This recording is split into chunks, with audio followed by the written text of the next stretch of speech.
बिस्मिल्लाहिर्रहमानिर्रहीम। अस्सलाम वालेकुम। जी तो प्यारे साथियों, एक दफ़ा फिर से नैना मौई साहब की खिदमत में हाजिर है ब्लैक थंडर सीरीज़ के आखिरी हिस्से टॉप मिशन के तीसरे हिस्से के साथ। ये अकेला रहता है यहाँ? चौहान ने पूछा। शायद, नुमानी ने जवाब दिया। थोड़ी देर बाद गेट खुला और एक अधेड़ उम्र आदमी बाहर आ गया। उसने आम सा सूट पहना हुआ था, वो भी माहीगीर था। उसके चेहरे पर तजुर्बे की लकीरें नुमाया थी और आंखों में तेज़ चमक थी।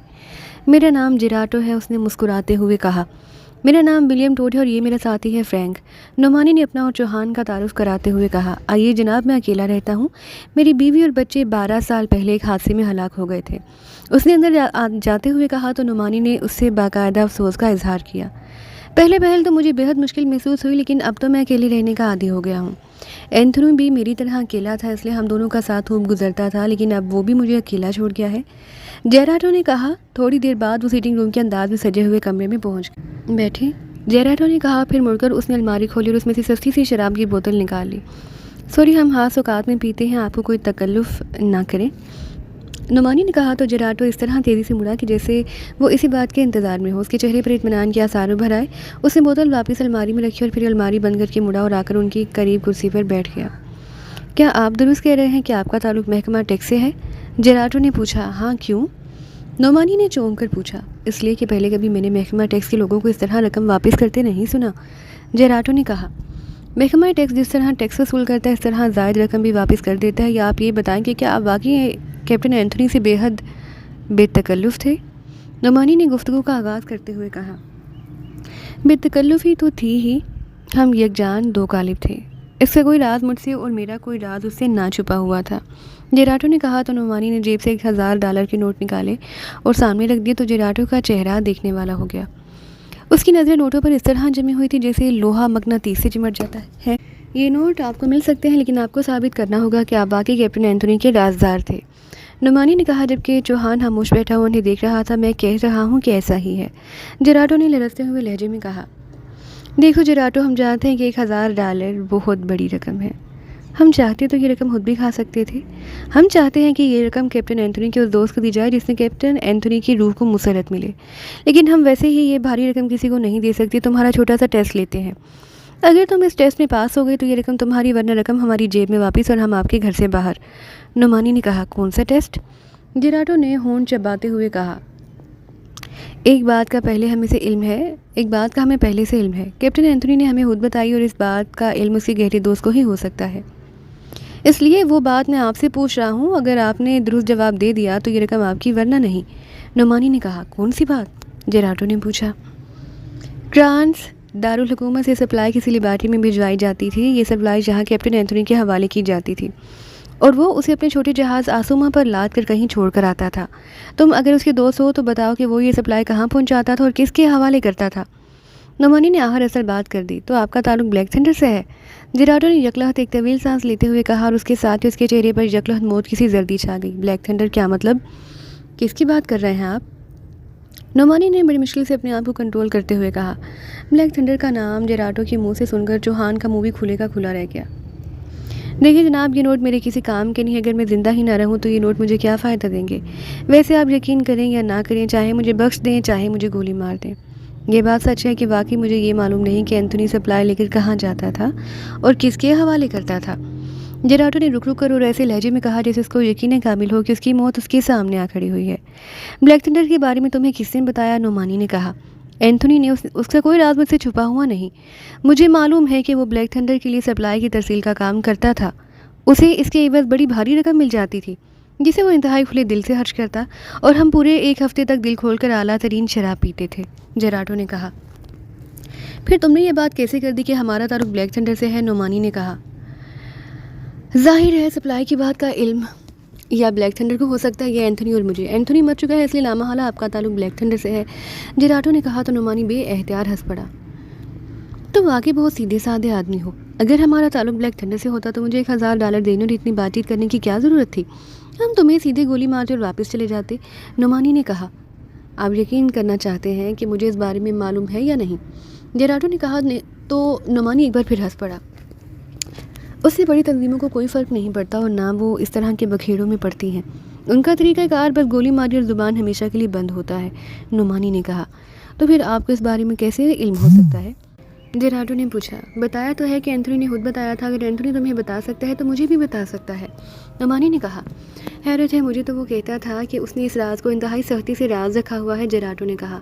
अब बोलो या हम $1000 के नोट वापस लेकर चले जाएं, नोमानी ने कहा। ठीक है मैं बता देता हूँ। एंथोनी आसुमा जहाज़ में सप्लाई लेकर अकेला जाता और ग्लोस्टर के साहिल पर पहुँचाकर वापस आ जाता था, जेराटो ने कहा। तुम्हारा मतलब है वहाँ साहिल पर फेंक कर वापस आ जाता, नोमानी ने बुरा सा मुंह बनाकर कहा। वहाँ साहिल पर एक इमारत है, काजाक हाउस। एंथोनी वहाँ जाकर इतला देता। काजाक हाउस से 10 अफराद आकर जहाज़ से सप्लाई उठाकर ले जाते थे और एंथोनी को रसीद दे देते थे। ये एक ताश का कार्ड होता था जो हार्ट का जोकर होता, और ये कार्ड एंथोनी अपने पास रख लेता। आइंदा सप्लाई जब आती तो एंथोनी ये कार्ड सप्लाई लाने वालों को रसीद के तौर पर दे देता और सप्लाई लाने वाले से उसे $5000 दे देते, जेराटो ने कहा। तो नोमानी और चौहान दोनों उसका लहजा सुनकर समझ गए कि वो दुष्ट बता रहा है। ओके ठीक है, ये लो $1000 और सब कुछ भूल जाओ, नोमानी ने उसे $1000 के नोट देते हुए कहा। और उसके साथ ही वो दोनों उठे और तेज़ कदम उठाते हुए उसके घर से बाहर आ गए। अब उन्हें टैक्सी की तलाश थी ताकि वो वापस कोठी जा सकें, सदीकी को सेलफोन पर उन्हें इतला ना दे दें ताकि वो धक्के ना खाते फिरे, चौहान ने कहा। वहाँ कोठी पहुँचकर इतला दे देंगे, नोमानी ने कहा। और चौहान ने इस बात में सर हिला दी। पाल अपने साथियों समेत सारो पहुंच चुका था। इस वक्त वो एक छोटी सी रिहायशगाह के कमरे में बैठा हुआ था। उसके साथ 8 अफराद जीपों पर दारुल हुकूमत से विसारो पहुंचे थे। ये रिहायशी इमारत पहले से उनके एक आदमी के पास मौजूद थी, इसलिए पाल ने उसे ही अपना हेडक्वार्टर बना लिया था। विसारो वैसे तो छोटा सा शहर था, लेकिन साहिल समंदर से मिलने वाली कीमती मोती और जहाँ मौजूद देहातों की कानों ने लोगों को यहाँ आने पर मजबूर कर दिया था। हर शख्स एक बार तवील साहिल का चक्कर लगाना चाहता था कि शायद उसे कोई कीमती मोती मिल जाए तो उसकी ज़िंदगी बदल जाए। गो ये मोती लाखों में से किसी एक को मिलते थे, लेकिन इसकी खबर इस अंदाज में फैलती थी कि विसारों से बाहर के लोग भी ये समझने लग गए कि जैसे वहाँ पहुँचते ही वो साहिल पर बिखरे हुए सच्चे मोतियों से झोलियाँ भर लेंगे।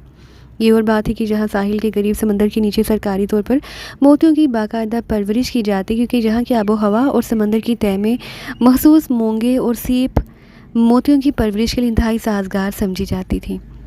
यही वजह थी कि यहाँ मोतियों की खरीदो फरोख्त का काम अरूज पर था, इसलिए यहाँ तकरीबन हर मुल्क का स्याह लाजमन चक्कर लगाता था। पाल के 8 साथी इस वक्त पूरे विसारों में घूमकर पाकिस्तानी एजेंटों को तलाश कर रहे थे। उनके पास उनकी कोई खास निशानी ना थी सिवाय महसूस लिबासों के, लेकिन ये लिबास इस कदर मुनफरिद ना थे कि हज़ारों लोगों में उन्हें फ़ौरन पहचान लिया जाता। इस जैसे और बेशुमार लिबास लोगों ने पहने हुए थे, इसलिए अब उन्होंने लिबासों पर ज़्यादा तवज्जो देने की बजाय लोगों की हरकत को चेक करना शुरू कर दिया। लेकिन हर तरफ आम से लोग पैदल जाते नज़र आ रहे थे या फिर टैक्सियों में सवार आम से लोग थे। पाल ने खुद साहिल इलाके का राउंड लगाया। उसे मालूम था कि दारुल हुकूमत से कैलून की तरफ से भेजी हुई सप्लाई जहाँ एक आदमी एंथोनी के हवाले की जाती थी, लेकिन अब चूँकि एंथोनी ने अपने जहाज़ समेत हलाक हो चुका था, इसलिए अब ये पाकिस्तानी एजेंट सिर्फ इतना कर सकते थे कि वो इस एंथोनी के रिश्तेदारों को तलाश करके उनसे मालूमात हासिल करें। लेकिन पाल को बताया गया था कि एंथोनी अकेला रहता था, उसने आज तक शादी ही ना की, ना उसका कोई दूर नज़दीक का रिश्तेदार जहाँ विसारों में रहता था। इसलिए पाल को यकीन था कि पाकिस्तानी एजेंटों को बहरहाल बेनीलो मराम जहाँ से वापस जाना होगा, लेकिन उसकी कोशिश थी कि वो किसी तरह उन्हें ट्रेस करके उनका खात्मा कर दे ताकि सेक्शन चीफ के सामने अपनी सलाहियतों को शो करा सके। वो बैठा यही सोच रहा था कि अचानक सामने पड़े हुए फ़ोन की घंटी बज उठी तो उसने हाथ बढ़ाकर रिसीवर उठा लिया। यस पाल बोल रहा हूँ, पाल ने कहा। मैं कार तो बोल रहा हूँ बॉस। दूसरी तरफ से उसके एक मातहत की आवाज़ सुनाई दी। यस क्या रिपोर्ट है? पाल ने चौंक कर और कदरे इश्तियाक भरे लहजे में कहा। बॉस हम 2 आदमियों की निगरानी कर रहे हैं, हमारी नज़रों में वो मशकूक हैं। अब अगर आप हुक्म दें तो हम उन्हें गोली मार कर हलाक कर दें, या अगर आप हुक्म दें तो उन्हें अगवा करके आपके पास ले आए, मैकार्तो ने कहा। शक की वजूहात क्या हैं? पाल ने पूछा। बस ये दोनों के मुकामी जीप में सवार हैं और यूरोपियन है, लेकिन उनमें से किसी एक ने एक होटल में जाकर लिबास तब्दील किया, जो कि हमने उसे दूसरे लिबास में होटल में जाते देखा था, इसलिए वो तब्दील शुदा लिबास में वापस आया तो हम चौंक पड़े। हमने उसे चेक किया तो वो होटल से बाहर मौजूद एक जीप में सवार हो गया। जीप में एक आदमी पहले से मौजूद था और फिर ये दोनों जीप में सवार होकर साहिल पर पहुंच गए। हमने यहाँ भी इनकी निगरानी जारी रखी। यहाँ पहुंचकर ये मुख्तलिफ होटलों में गए और उन्होंने वेटरों को भारी रकमात देकर उनसे कुछ मालूम करने की कोशिश की। फिर ये साहिल पर पहुंचकर वहाँ लांचों के ठेकेदारों और कैप्टन से बातें की। एक आदमी से जब हमने उनकी गुफ्तगू करने के बाद पूछगिछ की तो उसने बताया कि वो आसोमा जहाज़ के कैप्टन एंथोनी के किसी गहरे दोस्त के बारे में मालूमात हासिल करना चाहते थे। इस तरह हम कन्फर्म हो गए कि ये दोनों आदमी हमारे मतलूबा आदमी है, मैकार्तो ने जवाब देते हुए कहा। तो पाल की आंखें चमक उठी। लेकिन ये तो 4 आदमियों का ग्रुप था, पाल ने कहा। हो सकता है बॉस कि उनमें से 2 अलहदा मालूमात हासिल करते फिर रहे हों, मैकार्तो ने जवाब दिया। तुम इस वक्त कहाँ हो? पाल ने पूछा। हम साहिल पर हैं और मैं जहाँ एक पब्लिक फ़ोन बूथ से आपको कॉल कर रहा हूँ, मैकार्थो ने जवाब दिया। और वो दोनों अफराद कहाँ हैं? पाल ने पूछा। वो दोनों भी जहाँ मौजूद हैं, मैकार्थो ने जवाब देते हुए कहा। तुम उन्हें अगवा कर सकोगे? पाल ने पूछा। बॉस, उनकी जीप में बेहोश कर देने वाली गैस के कैप्सूल फायर करके उन्हें जीप समेत अगवा किया जा सकता है, मैकार्थो ने जवाब देते हुए कहा। तुम उनकी निगरानी करते रहो, लेकिन हर तरह से मुहतात रहना। ये अगर हमारे मतलूबा अफराद हैं तो ये इंतहाई तरबियत याफ्ता लोग हैं। मैं वहीं आ रहा हूँ, मैं खुद उन्हें चेक करना चाहता हूँ, फिर उन्हें वहीं गोलियों से उड़ा दिया जाएगा, पाल ने कहा। ठीक है, जैसे आप हुक्म दें, मैकार्थो ने जवाब दिया। तुम्हारे साथ और कितने अफराद मौजूद हैं? पाल ने पूछा। मेरे साथ 4 साथी मौजूद हैं, मैकार्थो ने बताया। तुम्हारे पास ट्रांसमीटर है? मैं वहाँ पहुँच रहा हूँ, अगर तुम वहाँ से निगरानी के लिए कहीं और चले गए तो मैं तुम्हें कॉल करके बात कर लूँगा, पाल ने कहा। ठीक है बॉस। दूसरी तरफ से कहा गया तो पाल ने रिसीवर रखा और उठ खड़ा हुआ। थोड़ी देर बाद उसकी कार तेज़ी से साहिल की तरफ बढ़ती चली जा रही थी। वो खुद चेकिंग करना चाहता था, क्योंकि उसे मालूम था कि यहाँ पुलिस का बड़ा सख्त जाल है। इसलिए अगर मैकार्थो और उसके साथियों से मामूली सी कोताही भी हो गई तो वो पुलिस की नज़रों में आ जाएंगे और फिर उन्हें खासी मुश्किलात का सामना करना पड़ जाएगा। इसलिए वो चाहता था कि तमाम कार्रवाई अपने सामने कराए, ताकि पुलिस से भी बचा जा सके और काम भी हो सके। थोड़ी देर बाद वो साहिल पर पहुंच गया, लेकिन जब काफ़ी देर तक जायज़ा लेने के बावजूद उसे इर्द गिर्द कहीं मैकार्थो उसके साथ ही नज़र ना आए तो उसने जेब से ट्रांसमीटर निकाला और उस पर मैकार्थो की मखसूस फ्रीक्वेंसी एडजस्ट की, फिर उसे ऑन कर दिया। Hello hello Paul, calling over, पाल ने बार बार कॉल देते हुए कहा। Yes boss, McCarthy attending you over. चंद लम्हा बाद ट्रांसमीटर से मैकार्थो की आवाज़ सुनाई दी। कहाँ हो तुम लोग? ओवर, पाल ने पूछा। बहुत से लोग बर्गेस एवेन्यू की तरफ जा रहे हैं और हम उनका ताक़ुब कर रहे हैं, ओवर, मैकार्थो ने कहा। बर्गेस एवेन्यू, ये कहाँ है? ओवर, पाल ने चौंक कर पूछा। तो जवाब में मैकार्थो ने उसे तफसील बता दी। ठीक है, जब भी किसी मंजिल पर पहुंच जाएं तो मुझे कॉल कर देना, मैं जहाँ तुम्हारी कॉल का इंतज़ार करूँगा, ओवर एंड ऑल, पाल ने कहा और ट्रांसमीटर ऑफ करके उसने उसे जेब में डाल लिया। फिर 10 मिनट बाद ट्रांसमीटर से सीटी की आवाज़ सुनाई दी तो पाल ने ट्रांसमीटर निकाला और उसका बटन ऑन कर दिया। Hello hello McCarthy, calling over, McCarthy की आवाज़ सुनाई दी। Yes Paul, attending you over, पाल ने कहा। बहुत सी दोनों मशकूक आदमी बर्गेस एवेन्यू की कोठी नंबर 31 में गए हैं। ये कोठी के बाहर जेराटो का नाम लिखा हुआ है, ओवर, मैकार्थो ने कहा। यस बॉस, ओवर, मैकार्थो ने कहा। तो पाल ने ओवर एंड ऑल कहकर ट्रांसमीटर ऑफ किया और फिर उसे जेब में डालकर उसने कार स्टार्ट की और तेज़ी से उसे आगे बढ़ा ले गया। अब वो मुतमईन था कि कोठी के अंदर जो भी कार्रवाई होगी उससे पुलिस ला इल्म रहेगी। कार तेज़ी से सड़कों पर दौड़ती हुई आगे बढ़ी चली जा रही थी। कार की ड्राइविंग सीट पर सदीकी और साइड सीट पर हावर बैठा हुआ था। हमारा ताक़ुब हो रहा है, अचानक हावर ने कहा। हाँ, मैंने भी चेक कर लिया और काफ़ी देर से ताक़ुब हो रहा है। इस नीली रंग की गाड़ी में मौजूद पाँच अफराद साहिल से ही हमारे ताक़ुब में हैं, सदीकी ने इस बात में सर हिलाते हुए कहा। ये सिर्फ ताक़ुब कर रहे हैं, करते रहे। मेरा ख्याल है कि उन्हें हम पर सिर्फ शक है, वरना ये लाजमन कोई ना कोई अमली इक़दाम करते और अगर हमने उन्हें झटकने की कोशिश की तो फिर ये कन्फर्म हो जाएंगे, सदीकी ने जवाब देते हुए कहा।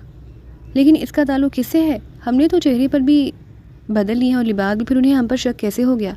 हावर ने पूछा। मेरा ख्याल है कि हम कैप्टन एंथोनी के बारे में मालूमात हासिल करते फिर रहे हैं, इसलिए उन्हें हम पर शक हुआ है। उनका ताल्लुक़ लाजमन ब्लैक थंडर से होगा, सदीकी ने जवाब देते हुए कहा। लेकिन अब हम बर्गेस एवेन्यू उस जेराटो से मिलने जा रहे हैं, ये लोग लामहला उससे भी पूछ करेंगे, हावर ने कहा। करते रहे, हमें उससे क्या फ़र्क पड़ता है, हम आगे बढ़ जाएंगे, सदीकी ने कहा। हमें इस तरह लापरवाही से काम नहीं लेना चाहिए सदीकी, ये लोग किसी भी वक्त हम पर फायर खोल सकते हैं।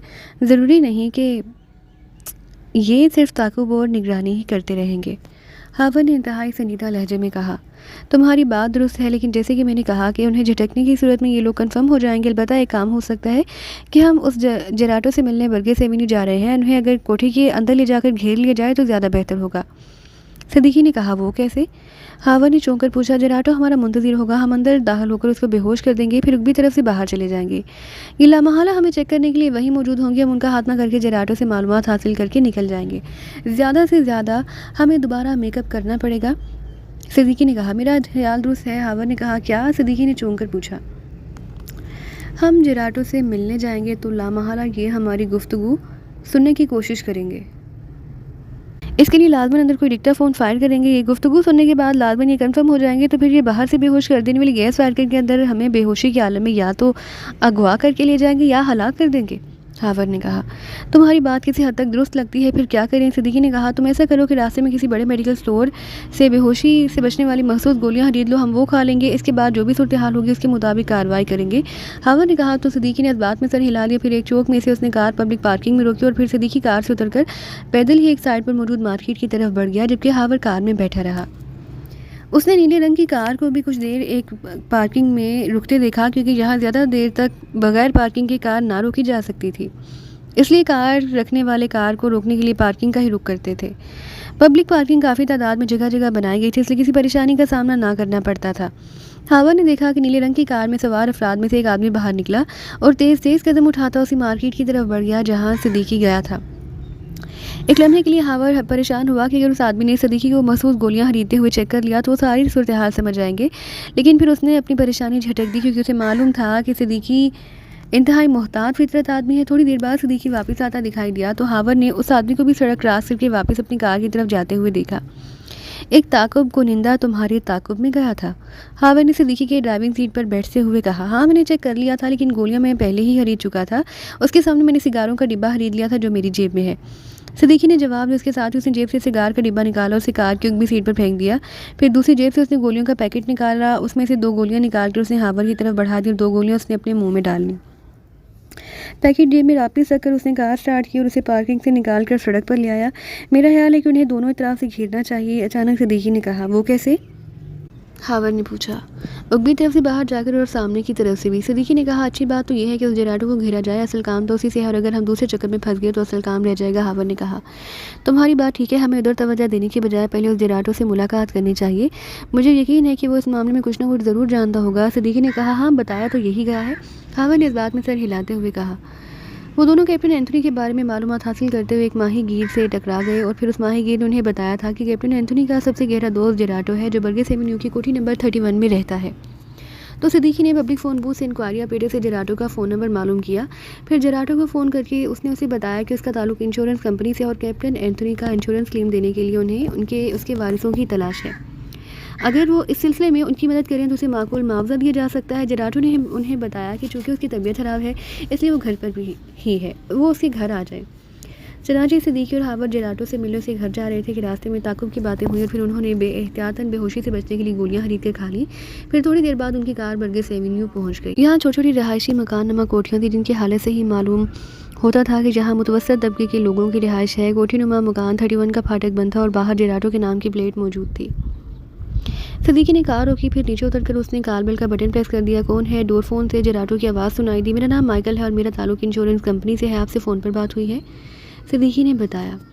अरे अच्छा, मैं आ रहा हूँ, दूसरी तरफ से कहा गया और सिद्दीकी ने महसूस किया कि बोलने वाले के लहजे में मुसरत की झलकियाँ नुमाया थी। उसके साथ ही कटर की आवाज़ सुनाई और राब्ता ख़त्म हो गया तो सिद्दीकी 2 कदम पीछे हटकर खड़ा हो गया। थोड़ी देर बाद छोटा फाटक खुला और एक आदमी बाहर आ गया। ओह, तो तुम कार में हो? मैं फाटक खोलता हूँ, तुम कार अंदर ले आओ, जराटो ने देखकर कहा और वापस मुड़ गया तो सिद्दीकी सर हिलाता हुआ वापस मुड़ गया। चल लम्हा बाद फाटक खुला तो सिद्दीकी कार अंदर ले गया। उसने कार एक साइड पर रोकी और फिर हावर और सिद्दीकी दोनों नीचे उतरा, जबकि जराटो फाटक बंद करके उनकी तरफ आ रहा था।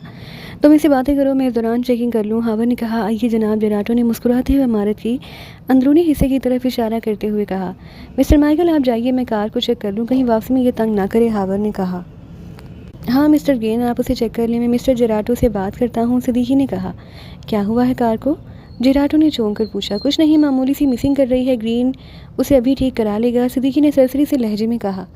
कितनी देर में ठीक हो जाएगी ताकि मैं आपको आकर ले जाऊँ? मैं जहाँ अकेला रहता हूँ, कोई मुलाजिम भी नहीं है, जराटो ने कदरे शर्मिंदा से लहजे में कहा। मैं खुद आ जाऊँगा, आप बेफिक्र रहें, वैसे भी आपसे तमाम बात मिस्टर माइकल नहीं करनी है, हावर ने कहा। तो जराटो ने इस बात में सर हिला दिया। फिर वो सिद्दीकी को लेकर अंदरूनी तरफ बढ़। उनके अंदर जाने के बाद हावर ने कोठी नुमा मकान का जायज़ा लेना शुरू कर दिया। सिद्दीकी का ख्याल था कि उगली तरफ से बाहर जाकर फिर घूमकर फ्रंट पर आएंगे, लेकिन उसके उगली हिस्से की दीवारें भी दूसरे मकानों की दीवारें थीं, सिर्फ सामने की रुख पर गैराज और कुछ खुला हिस्सा था, इसलिए अब उगली तरफ से जाने का तो मसला ही ख़त्म हो गया। इसलिए हावर इस अंदाज में जायज़ा ले रहा था कि वो फ्रंट से कैसे बाहर चेक करे, लेकिन कोई सूरत नज़र ना रही थी।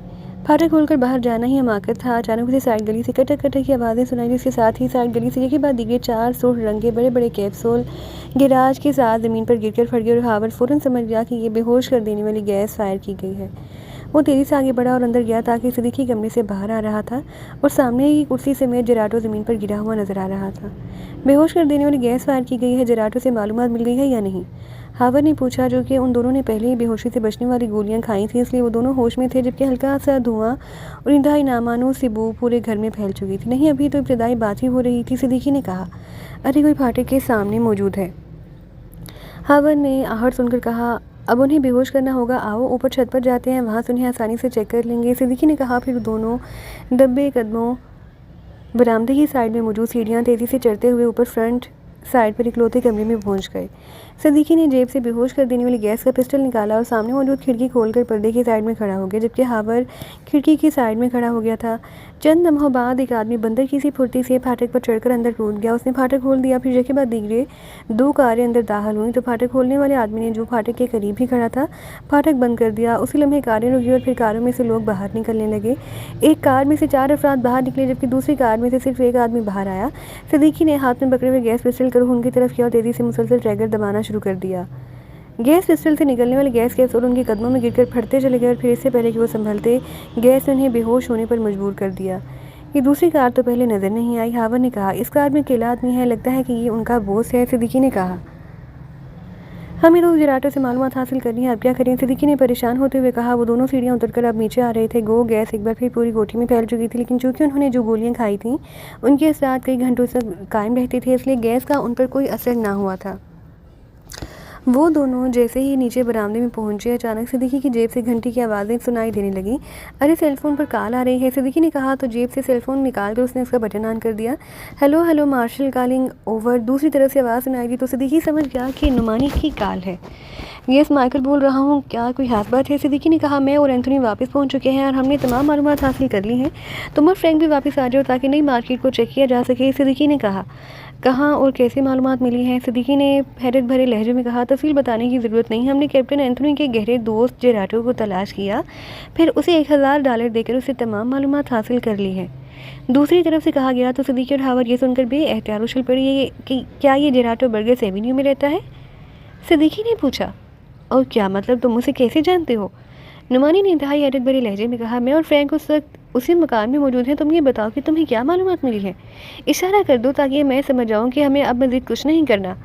सिद्दीकी ने कहा। हमें ग्लोस्टर जाना होगा। नुमानी ने कहा। ओके, हम वापस आ रहे हैं, सिद्दीकी ने तवील सांस लेते हुए कहा और सेलफोन ऑफ करके उसे वापस जेब में डाल लिया। हैरत है, वो दोनों इस जेराटो से मालूमात हासिल भी कर चुके हैं, ना जाने उन्होंने कैसे उसे ट्रेस कर लिया। हावर ने कहा। अब उन सबका क्या करना है? सिद्दीकी ने कहा। जेराटो को छोड़कर उन सबका खात्मा कर दो, हावर ने कहा। लेकिन जब पुलिस को इसके घर से लाशें मिलें तो उन्होंने उसे किसी सूरत नहीं बख्शना, इसलिए मेरा ख्याल है कि उसे भी साथ ही ख़त्म कर दें, सिद्दीकी ने कहा। नहीं सिद्दीकी, ये बेकसूर है। ऐसा है कि इन 5 अफराद का खात्मा करके उनकी लाशें उनकी गाड़ी में डालकर हम यहाँ से निकल जाते हैं। एक गाड़ी तुम चलाना, दूसरी मैं चलाऊँगा, फिर उनकी गाड़ियाँ यहाँ से कुछ फासले पर मौजूद दरख्तों के झुंड में खड़ी करके वापस आकर अपनी गाड़ी लेकर निकल जाते हैं। हावर ने कहा। चलो जैसे तुम कहो, आओ, सिद्दीकी ने कहा और फिर वो बरामदे की सीढ़ियाँ उतरकर नीचे खुले हिस्से में पहुंचे जहां वो 5 अफराद बेहोश पड़े थे। सिद्दीकी और हावर ने अपने मशीन पिस्टल निकाले और उनकी नालें बारी बारी उनके सीनों पर रखकर दबाकर फायर कर दिया ताकि आवाज़ बाहर ना जाए। उस तरह वो तमाम अफराद बेहोशी के आलम में ही हलाक हो गए। तो उनकी लाशें दोनों गाड़ियों में डालकर वो गाड़ियाँ बैक करके फाटक से बाहर ले गए और हावर ने कार बाहर निकालकर नीचे उतरकर फाटक बंद किया और फिर छोटा फाटक खोलकर वो वापस कार में बैठा। फिर थोड़ी देर बाद वो दोनों कारों में सवार दरख्तों के ज़हीरे में पहुंचे। वहाँ एक साइड में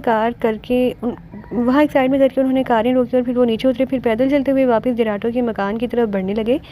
तुम्हारी रहमदिली की वजह से हमें पैदल चलना पड़ रहा है, सिद्दीकी ने मुस्कुराते हुए कहा। ये लोग तो बहरहाल दुश्मन थे, लेकिन जेराटो वाकई बेगुनाह और लाताल्लुक़ आदमी है, हावर ने जवाब दिया। तो सिद्दीकी ने मुस्कुराते हुए अस्बात में सर हिला दी। जल्दी ही वो जेराटो के मकान पर पहुंच चुके थे। जेराटो वैसे सीटिंग रूम में कालीन पर बेहोश पड़ा था। सिद्दीकी ने अपनी कार बाहर निकाली, जबकि हावर फाटक को बंद करके वो छोटे फाटक से बाहर आया और उसे बाहर से बंद करके वो कार में आकर बैठ गया। चंद लम्हा बाद कार तेज़ी से उस रिहायशी कॉलोनी की तरफ बढ़ी चली जा रही थी जहाँ उनकी रिहाइश थी। इमरान अपने फ्लैट में बैठा किताब पढ़ने में मसरूफ़ था कि पास पड़े हुए टेलीफोन की घंटी बज उठी। सुलेमान, ये घंटी बजाकर डिस्टर्ब करने वाला आला उठाकर ले जाओ, इमरान ने किताब से नज़रें हटाए बगैर ऊंची आवाज़ में कहा। शुक्र करें ये घंटी बजाने वाला आला ही है, शहनाई बजाने वाला नहीं। दूर से सुलेमान की आवाज़ सुनाई दी। अरे शहनाई तो खुशी के मौके पर बजाते होंगे, ये तो बगैर किसी मौके के बजती ही रहती है, इमरान ने ऊंची आवाज़ में जवाब देते हुए कहा। उधर फ़ोन की घंटी मुसलसल बज रही थी। खुशी के मौके पर शादियाने और नकारे बजाए जाते हैं, शहनाई तो है ही अलमिया साज, लेकिन अब किसी को मालूम नहीं कि नकारी और शहनाई क्या होती है, अब तो आर्केस्ट्रा और ड्रम बजते हैं। सुलेमान ने कमरे में दाखिल होते हुए कहा। फिर उसने आगे बढ़कर रिसीवर उठा लिया। सुलेमान बोल रहा हूँ, सुलेमान ने कहा। ब्लैक ज़ीरो बोल रहा हूँ। सुलेमान, इमरान साहब मौजूद हैं क्या? दूसरी तरफ से ब्लैक ज़ीरो की आवाज़ सुनाई। उनका होना ना होना बराबर हो चुका है ताहिर साहब, सुलेमान ने कहा। तो ब्लैक ज़ीरो बेएहतियात चौंक पड़ा। क्यों, क्या हुआ है? ब्लैक ज़ीरो ने चौंक कर पूछा, उन्हें ये भी मालूम नहीं कि शहनाई अलमिया साज है या तरबिया, और जिसे इतना भी मालूम ना हो कि उसका होना ना होना बराबर ही है। अब मेरा मतलब है अकल के लिहाज से। सलेमान ने जवाब दिया तो दूसरी तरफ ब्लैक ज़ीरो बेएहतियात हंस पड़ा। इमरान साहब जदीद दौर के आदमी, उन्हें क्या मालूम कदीम दौर में शहनाइयाँ किस मौके पर बजाई जाती थी। ब्लैक ज़ीरो ने हंसते हुए कहा, आपका मतलब है कि मैं सैकड़ों साल का बूढ़ा हूँ और इमरान साहब अभी 6 माह के भी नहीं, इसलिए वो जदीद बल्कि जदीद तरीन मॉडल हैं। सलेमान ने मुंह बनाते हुए कहा तो इमरान उसके इस अंदाज पर बेएहतियात हंस पड़ा। अरे अरे वो X2 है, इससे तो सर सुल्तान भी डरते हैं और तुम ऐसी बातें कर रहे हो। इमरान ने ऊंचे आवाज़ में कहा, जो कुछ भी है बहरहाल है तो X यानी साहब का, और साहब का चाहे पहले जो भी रहे, साहब का हो जाने के बाद कुछ भी नहीं रहता।